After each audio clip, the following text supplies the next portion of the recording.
Dalam nama Bapa dan Putra dan Roh Kudus. Amin. Bapa yang baik, kami bersyukur Engkau memberikan kami hari yang baru. Engkau juga menghadirkan bagi kami sabda untuk kami renungkan, menjadi bekal bagi kami untuk merawat iman kami hari demi hari. Berkatilah kami, berkatilah kegiatan kami hari ini dan permenungan kami, karena Kristus Tuhan kami. Amin. Bacaan dari Yohanes 21 ayat 1-14. Sesudah bangkit dari antara orang mati, Yesus menampakkan diri kepada murid-muridnya di pantai danau Tiberias. Ia menampakkan diri sebagai berikut. Di pantai itu berkumpul Simon Petrus, Thomas yang disebut Didimus, Nathanael dari Kana yang di Galilea, anak-anak Zebedeus dan 2 orang muridnya yang lain. Kata Simon Petrus kepada mereka, "Aku pergi menangkap ikan." Kata mereka kepadanya, "Kami pergi juga dengan engkau." Mereka berangkat lalu naik ke perahu, tetapi malam itu mereka tidak menangkap apa-apa. Ketika hari mulai siang, Yesus berdiri di pantai. Akan tetapi murid-murid itu tidak tahu bahwa itu adalah Yesus. Kata Yesus kepada mereka, "Hai anak-anak, adakah kamu mempunyai lauk pauk?" Jawab mereka, "Tidak ada." Maka kata Yesus kepada mereka, "Tebarkanlah jalamu di sebelah kanan perahu, maka akan kamu peroleh." Lalu mereka menebarkannya dan mereka tidak dapat menariknya lagi karena banyaknya ikan. Maka murid yang dikasihi Yesus berkata kepada Petrus, "Itu Tuhan." Ketika Petrus mendengar bahwa itu adalah Tuhan, maka ia mengenakan pakaiannya sebab ia tidak berpakaian, lalu terjun ke dalam danau.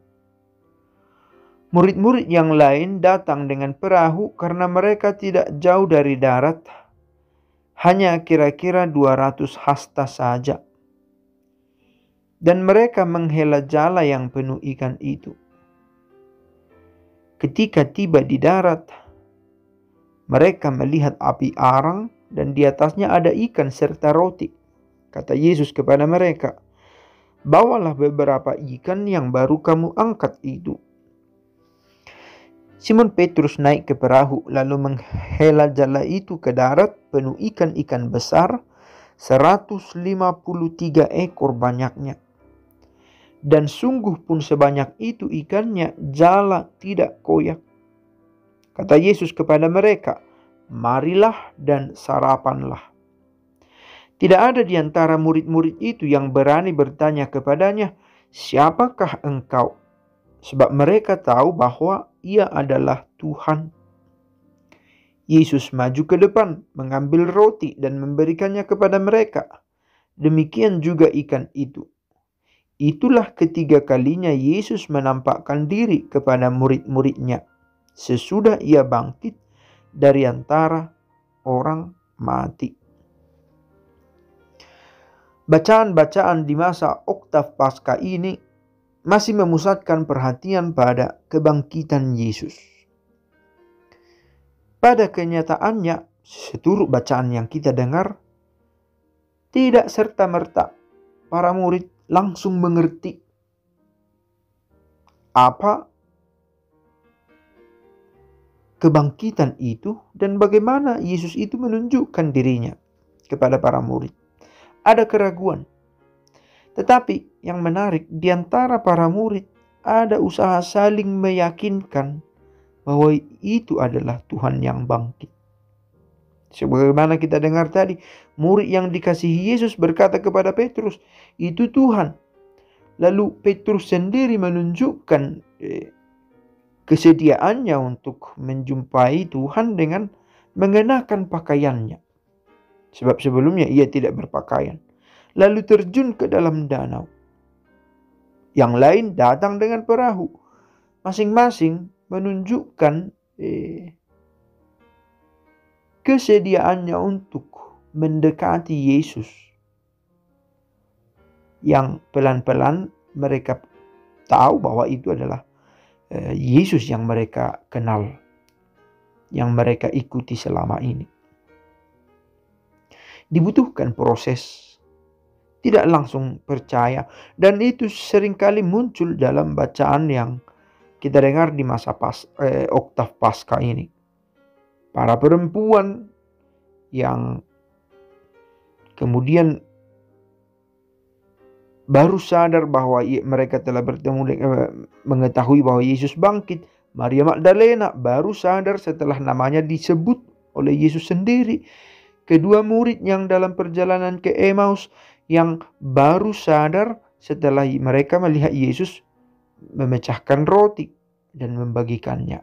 Baru tersadar dalam perjalanan waktu. Demikian juga kiranya perjalanan iman kita, kalaupun sekarang rasanya tidak begitu kokoh dalam perjalanan waktu, kiranya dikuatkan. Karena juga dari pihak kita ada usaha dalam pencarian, dan Yesus sendiri sudi senantiasa hadir teristimewa dalam Ekaristi yang kita rayakan setiap hari.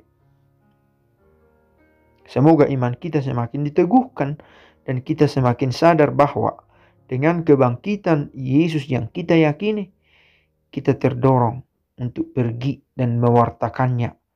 Kita menjadi saksi, sekalipun tidak saksi yang melihat langsung, tetapi kita karena pengalaman pribadi, dalam refleksi, dalam pertemuan personal dengannya, kita pun terdorong mewartakan kebangkitannya, penebusan, pengampunan, dan pertobatan kepada orang-orang. Bapa kami yang ada di surga, dimuliakanlah namamu. Datanglah kerajaanmu. Jadilah kehendakmu di atas bumi seperti di dalam surga. Berilah kami rezeki pada hari ini dan ampunilah kesalahan kami, seperti kami pun mengampuni yang bersalah kepada kami. Dan janganlah masukkan kami ke dalam pencobaan, tetapi bebaskanlah kami dari yang jahat. Amin. Dalam nama Bapa dan Putra dan Roh Kudus. Amin.